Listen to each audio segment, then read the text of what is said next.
اپنے نبی سے بہت محبت کرتے ہیں،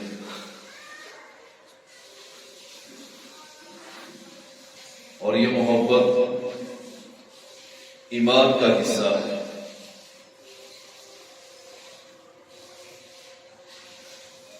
اور نبی اہل ایمان سے بھی محبت کرتے ہیں۔ آپ دعوت کے میدان میں جب اترتے ہیں، مشکلات کا سامنا آتا ہے، تکلیفیں برداشت کرنی پڑتی ہیں۔ جب اللہ نے فرمایا وَأَنذِرْ عَشِيرَتَكَ الْأَقْرَبِينَ، آپ اپنے قریبی رشتہ داروں کو ڈرائیے۔ آپ کوہ صفا پر چڑھ جاتے ہیں اور اعلان کرتے ہیں، لوگ جمع ہو جاتے ہیں،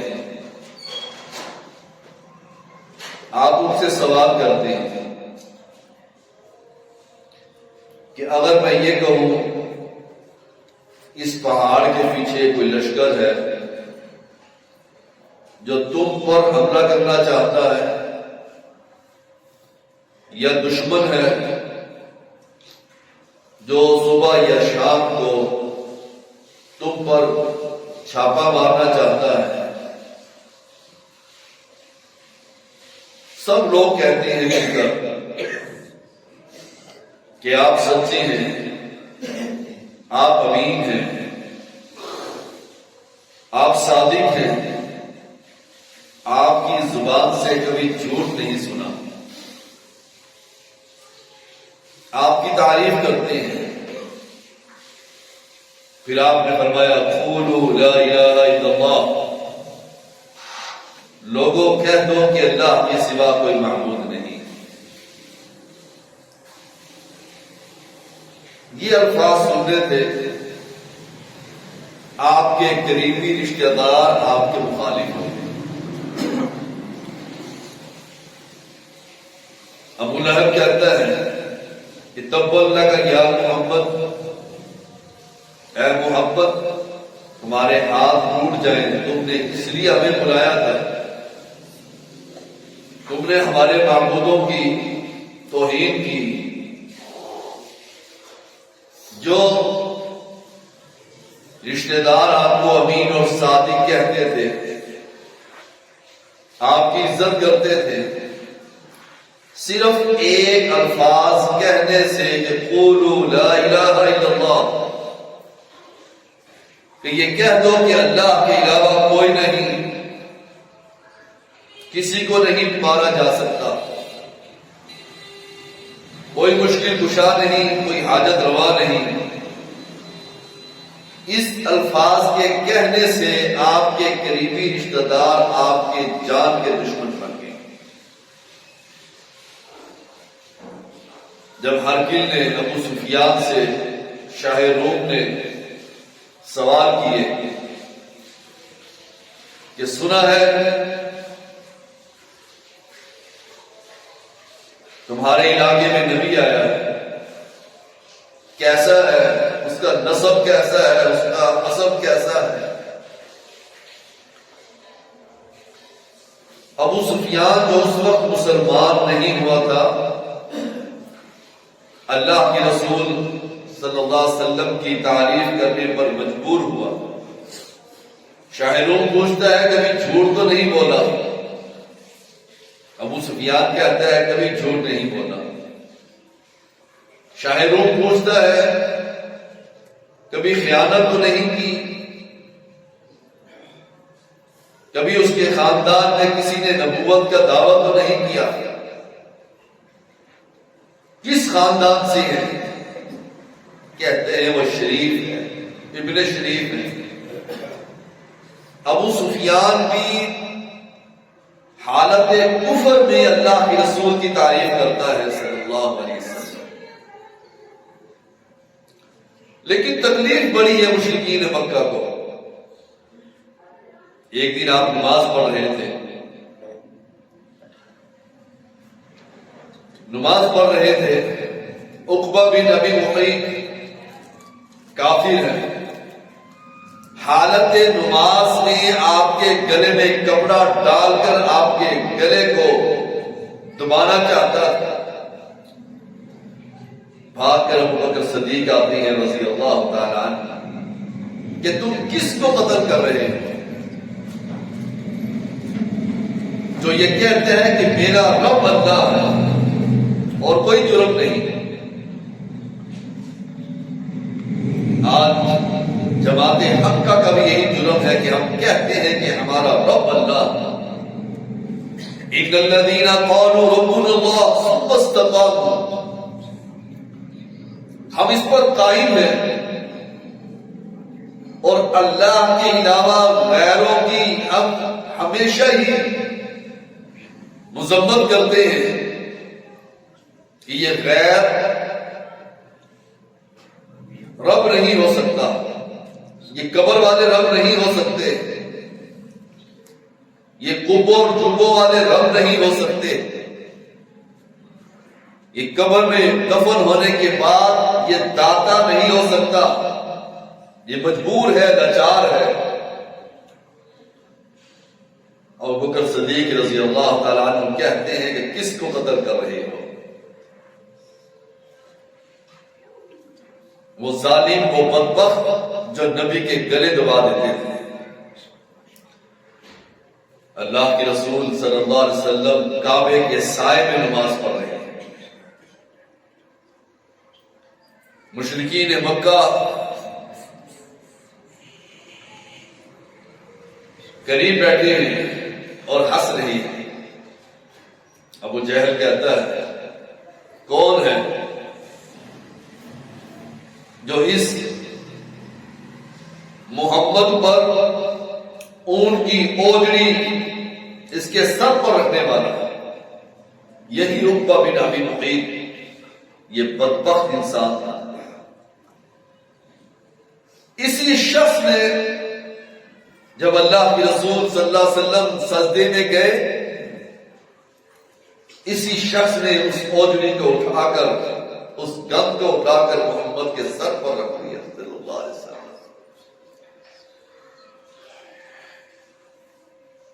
کتنی تکلیفیں اٹھائی، اور ہم اس نبی کے لیے کوئی تکلیف نہیں اٹھا سکتے۔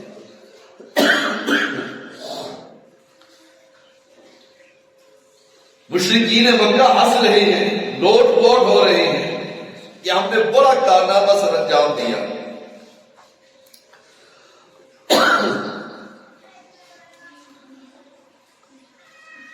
کسی نے فاطمہ کو اطلاع دی رضی اللہ عنہ، چھوٹی سی بچی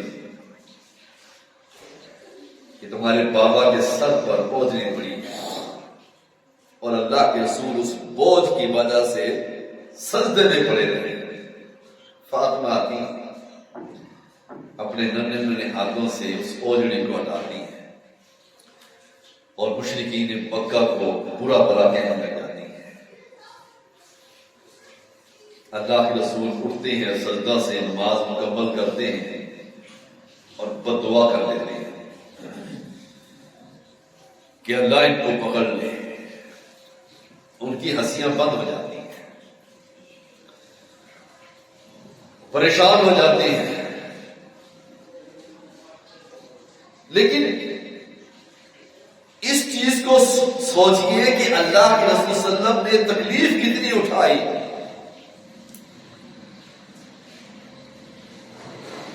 اس دعوت کو پیش کرنے میں کتنی تکلیفیں آئی۔ آج نبی کی حدیث کو ہم نہیں مانتے،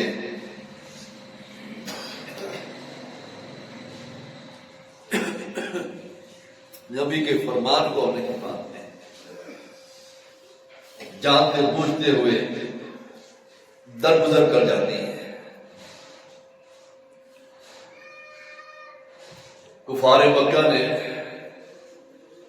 اللہ کے نبی کے خاندان کا بائیکاٹ کر دیا۔ قبیلوں نے بائیکاٹ کر دیا اور کہا کہ نہ ان سے شادی کریں گے، نہ ان سے لین دین کریں گے۔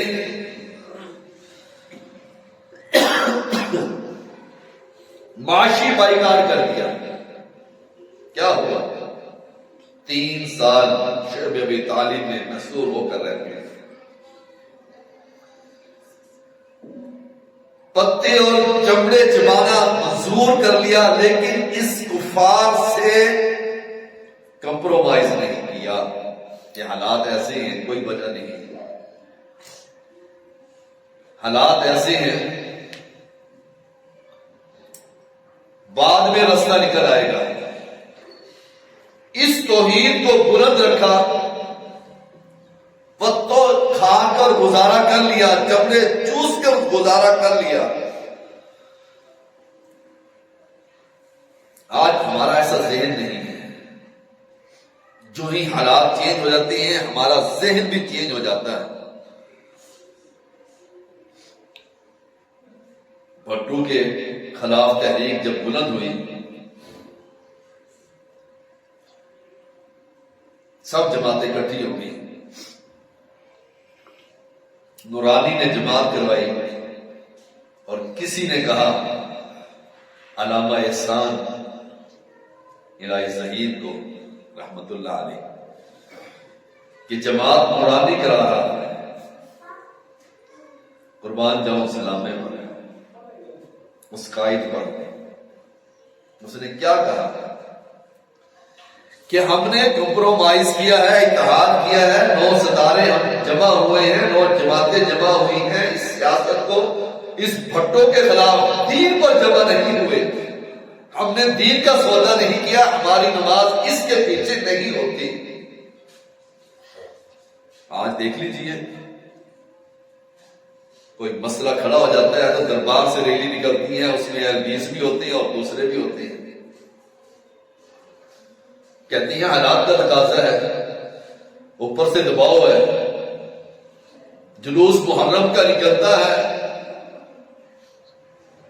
سفیر، امن کا سفیر، امن کمیٹی، اس میں اہل حدیث بھی ہے، اس جلوس کی وہ حفاظت کرنے کے لیے صبح سے شام تک کھڑا رہتا ہے۔ دل میں غیرت نہیں، دینی غیرت ختم ہو چکی ہے کہ ایسے لوگوں کے لیے ہم کھڑے ہوں جو میرے صحابہ کو گالیاں دیں، امی عائشہ کو گالیاں دیں۔ نبی نے اس دین پر کتنی تکلیفیں اٹھائی، اور جب ہم پر کوئی تکلیف آنی ہوتی ہے تو ہم کہتے ہیں کمپرومائز کر دیا گیا ہے۔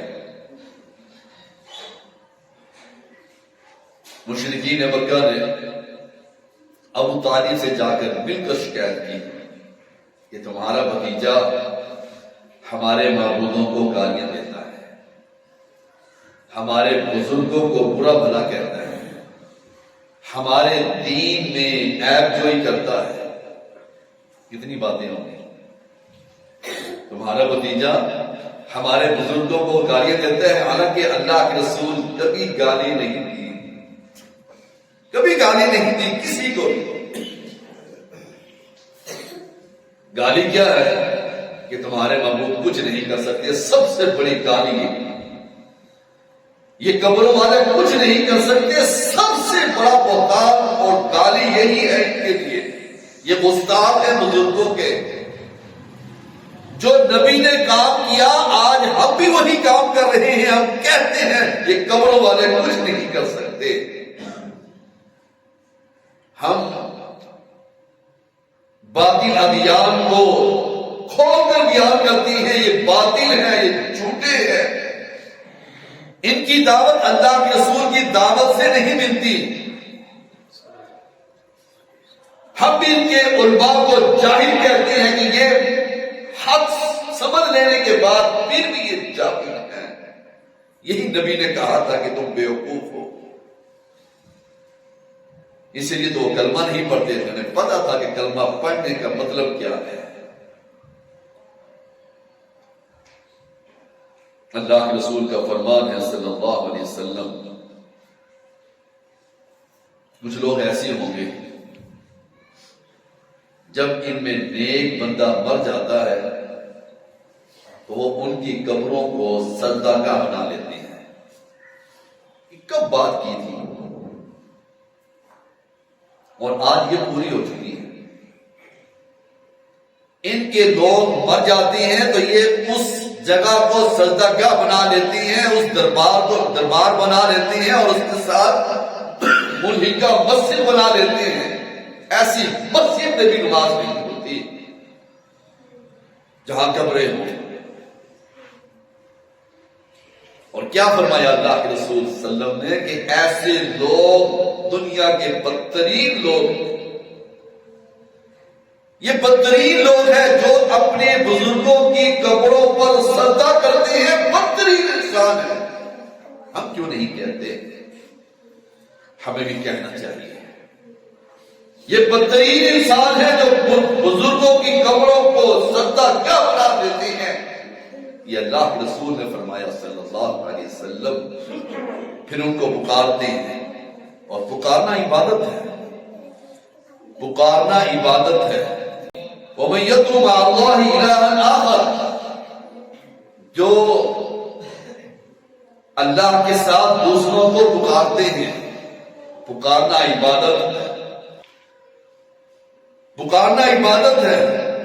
وَمَن يَدْعُ مَعَ اللَّهِ إِلَٰهًا آخَرَ لَا بُرْهَانَ لَهُ بِهِ فَإِنَّمَا حِسَابُهُ عِندَ رَبِّهِ، جو اللہ کے ساتھ غیروں کو پکارتے ہیں ان کے پاس کوئی دلیل نہیں ہے، شریعت میں کوئی دلیل نازل نہیں کی۔ لا برہان لہ بہ، کوئی دلیل نہیں ہے، اللہ نے کوئی دلیل نازل نہیں کی کہ اللہ کے ساتھ کسی غیر کو پکارا جائے۔ فَإِنَّمَا حِسَابُهُ عِندَ رَبِّهِ، ان کا حساب اللہ کے ذمے ہے، اللہ اس سے پوچھے گا۔ إِنَّهُ لَا يُفْلِحُ الْكَافِرُونَ، اور اللہ کافروں کو کبھی فلاح نہیں دیتا، ہدایت نہیں دیتا۔ کافر کبھی فلاح نہیں پا سکتا، مشرک کبھی فلاح نہیں پا سکتا، بدعتی کبھی فلاح نہیں پا سکتا جب تک وہ توبہ نہ کر لے۔ والذین یدعون من دون اللہ لا یخلقون شیئا وهم یخلقون، والذین یدعون من دون اللہ، جو اللہ کے ساتھ غیروں کو پکارتے ہیں، لا یخلقون شیئا وهم یخلقون، کسی کو پیدا نہیں کر سکتے، خود پیدا کیے گئے ہیں، خود وہ مخلوق ہیں۔ اموات غیر احیاء، مردے ہیں جو قبروں میں چلے گئے، مردے ہیں۔ اموات غیر احیاء، زندہ نہیں ہیں۔ یہی تو ہماری ان کے ساتھ لڑائی ہے۔ یہ کہتے ہیں ہمارے بزرگ زندہ ہیں، ہم کہتے ہیں یہ مر چکے ہیں، یہ عالم برزخ میں ہیں، یہ مر چکے ہیں۔ قرآن کہتے ہیں اموات غیر احیاء، مردے ہیں، زندہ نہیں ہیں۔ وما یشعرون ایان یبعثون، انہیں پتہ ہی نہیں ہے کب اٹھایا جائے گا۔ ہمارا جھگڑا ان لوگوں سے یہی جھگڑا ہے، دربار بنے ہوئے نہیں۔ کسی درباری سے پوچھ لیجئے کہ تمہارے بزرگ زندہ ہیں، وہ کہتے ہیں زندہ ہے، دیکھتے ہیں، دیتے ہیں، سنتے ہیں۔ ان کا عقیدہ قرآن سے نہیں ملتا۔ ان کے بزرگ نہ زندہ ہے، نہ سنتے ہیں، نہ دیکھتے ہیں۔ ہمارا رب سنتا بھی ہے، دیکھتا بھی ہے، دیتا بھی ہے۔ وہ اللہ قادر ہے، سمیع ہے، بصیر ہے، علیم ہے، جاننے والا ہے، سب کچھ جانتا ہے۔ یہ خانقاہیں میرے رب کے مقابلے میں بنائی گئی ہیں۔ جو تعریف اللہ کی ہم کرتے ہیں وہی تعریف یہ قبروں والوں کی یہ تعریف کرتے ہیں۔ ہم کہتے ہیں اللہ سنتا ہے، جانتا ہے، دیکھتا ہے، دیتا ہے۔ وہ کہتے ہیں یہ سنتے بھی ہیں، جانتے بھی ہیں، دیتے بھی ہیں۔ یہی تو جھگڑا ہے ہمارا ان کے ساتھ، اور یہ لڑائی چلتی رہے گی، یہ لڑائی چلتی رہے گی۔ ہم بس کرنے والے نہیں۔ وقال ربكم ادعوني استجب لكم، میرا رب بیان کرتا ہے مجھے پکارو، اپنے رب کو پکارو، میں تمہاری دعاؤں کو قبول کرنے والا ہوں. ہمارا جھگڑا ہے ان سے. یہ دعائیں اپنی قبروں پر، اپنے بزرگوں کی قبروں پر جا کر کھڑے ہو کر مانگتی ہیں، ان کو پکارتی ہیں. وہ کہتی ہیں ہماری یہ سنتا بھی ہے، قبول بھی کرتا ہے. ہم کہتے ہیں، ہمارا رب کہتا ہے کہ مجھے پکارو، میں سننے والا ہوں، میرے علاوہ کوئی سننے والا نہیں ہے. ان الذین یستکبرون عن عبادتی، جو تکبر کی وجہ سے میری عبادت نہیں کرتا، مجھے نہیں پکارتا. پکارنا عبادت ہے. مجھے نہیں پکارتا، سیدخلون جہنم داخلین، میں اس کو ہمیشہ کے لیے جہنم میں داخل کروں، میں ذلیل کر کے جہنم میں داخل کروں گا اس آدمی کو جو مجھے نہیں پکارتا، قبر والے کو پکارتا ہے. یہ دعوت میرے محمد نے دی صلی اللہ علیہ وسلم. آج اس دعوت کو بھول چکے ہیں، آج اس دعوت کو بھول چکے ہیں. ومن اضل ممن يدعو من دون اللہ، اس سے بڑھ کر ظالم کون ہے؟ ہم کہتے ہیں سارے ٹھیک ہے. بھائیو، یہ عقیدہ چھوڑنا پڑے گا کہ سارے ٹھیک ہیں. اللہ کی قسم کھا کر کہتا ہوں سارے ٹھیک نہیں ہیں. ومن اضل ممن يدعو من دون اللہ، اس سے بڑھ کر ظالم کون ہے، گمراہ کون ہے، جو اللہ کو چھوڑ کر غیروں کو پکارے. ہم کہتے ہیں ٹھیک ہے، وہ بھی ٹھیک ہے، وہ جماعت بھی ٹھیک ہے، یہ جماعت بھی ٹھیک ہے. قبروں کے پجاری کو بھی ہم ٹھیک کہیں، لبیک یا رسول اللہ کہنے والوں کو بھی ہم کہیں ٹھیک ہے، وہ بھی دین کا کام کر رہی ہے. سوال یہ نہیں ہوتا. یہ دعوت وہ نہیں جو پھر محمد نے بیان کی صلی اللہ علیہ وسلم. جب رب فرماتے ہیں ومن اضل ممن يدعو من دون اللہ، اس سے بڑھ کر گمراہ کون ہو سکتا ہے جو اللہ کو چھوڑ کر غیروں کو پکارے. من لا يستجیب له الى یوم القیامہ، قیامت تک اس کی دعا کو نہیں سننے والا، ان کو خبر ہی نہیں. وهم عن دعائهم غافلون، انہیں خبر ہی نہیں کہ یہ مانگنے والا مجھ سے کیا مانگتا ہے. وہ غافل ہیں، یہ قبر والے غافل ہیں، نہیں سنتے، نہیں جانتے، نہیں دیتے. اس دعوت کو عام کیجیے بھائیو. اس دعوت پر تو اللہ کے رسول صلی اللہ علیہ وسلم نے جب نکلتے ہیں طائف کے میدان میں، لوگ پتھر مار کر آپ کا خون نکال دیتے ہیں. وجہ جائیداد کا جھگڑا نہیں تھا، لڑائی نہیں تھی، خاندان کا جھگڑا نہیں تھا. وجہ صرف ایک تھی کہ قولوا لا الہ الا اللہ. اس کے کہنے پر طائف کے نوجوان میرے محمد کے سر پر پتھر مارتے ہیں صلی اللہ علیہ وسلم. مشرکین مکہ نے احد کے میدان میں آپ کے شہیدان کو شہید کر دیا. وجہ کیا تھی؟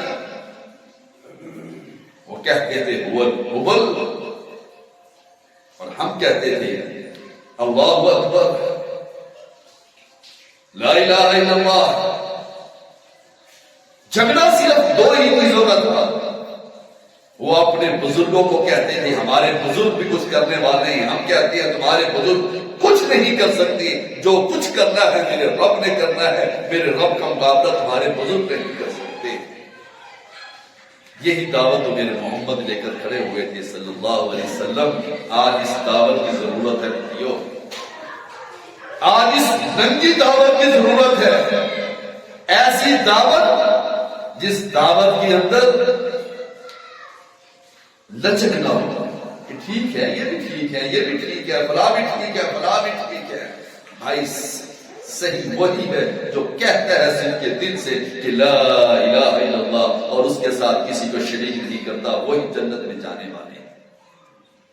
سبحان ربک رب العزت عما یصفون.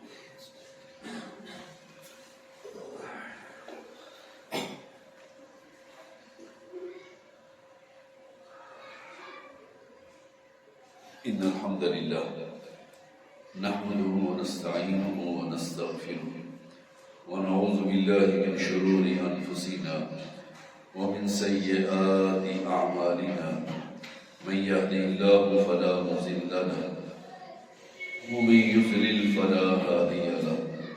أشهد أن لا إله إلا الله وحده لا شريك له وأشهد أن محمدا عبده ورسوله أما بعد فإن خير الحديث كتاب الله وخير الهدي هدي محمد صلى الله عليه وسلم وشر الأمور محدثاتها وكل محدثة بدعة وكل بدعة ضلالة وكل ضلالة في النار. فأعوذ بالله من الشيطان الرجيم من همزه ونفخه ونفسه وأنذر عشيرتك الأقربين. اللهم صل على محمد وعلى آل محمد كما صليت على إبراهيم وعلى آل إبراهيم إنك حميد مجيد. اللهم بارك على محمد وعلى آل محمد كما باركت على إبراهيم وعلى آل إبراهيم إنك حميد مجيد. اللہ ہمارے گناہوں کو معاف فرما دے، اللہ ہماری نیکیوں کو قبول فرما دے، اللہ ہماری مشکلات کو دور فرما دے، اللہ بیماروں کو شفا کاملہ عطا فرما، اللہ بیماروں کو شفا کاملہ عطا فرما، بڑے بھائی کے لیے صحت کی دعا کریں، اللہ تعالیٰ کو صحت کاملہ عطا فرما، حاجی صاحب بیمار ہیں دروز صاحب، اللہ ان کو صحت کاملہ عطا فرما، اللہ ہمارے گناہوں کو معاف فرما دے، ہماری نیکیوں کو قبول فرما دے، جس طرح ہم یہاں جمع ہیں اللہ ہمیں جنت میں جمع کر دینا. سبحان ربک رب العزت عما یصفون والسلام علی المرسلین والحمد للہ رب العالمین.